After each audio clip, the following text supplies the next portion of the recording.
micro expressions and the mastery of micro expression, it's real. But the problem is that it takes a very specific environment for that stuff to work. And I'm so glad you're bringing this up, right? And I'm so glad to know that Joe is out there telling the truth about this, because it is such bullshit. When you hear certain experts talk about micro expressions and reading someone's face, they are assuming it's happening in an interrogation setting. And in an interrogation setting, you control the environment, and the poor bastards sitting across from you cannot leave. They're a captive audience. They have to have this conversation. And you control what they eat, what they drink, the temperature in the room, the smell. You control everything long before... I won't ask how they control the smell. Long before you ever start having an actual interrogation where there's two people usually in the interrogation, swapping questions so that both can watch the micro expressions, because it's very hard to identify someone's blink rate or someone's eyebrow movements or it's hard. It's just hard to do if you're having an engaged conversation. Field operations and the kind of shit that 90%, 99% of people do, you're not in a captive audience.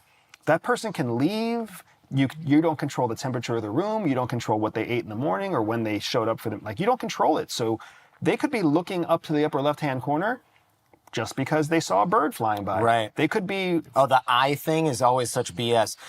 Every time I'm on a YouTube video, there's a comment like, he looked up and to the right, he must be lying. And I'm like, dude, there's a freaking camera up there, or there's an audience with an upper row. I'm looking at the person who sneezed. You're not reading my body language, you numbskull. Furrowing an eyebrow could be because they were confused or because they felt a breeze on their head or any number of things that you can't control. So the whole idea of mastering this lie detection through visual identification of behaviors only applies if you're in a controlled environment.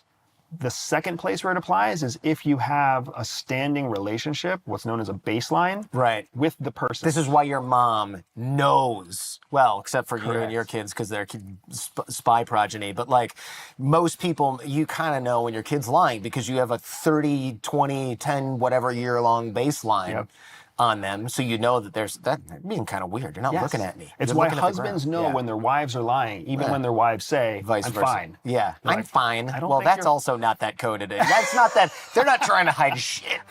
By the way, pro tip, she's not fine.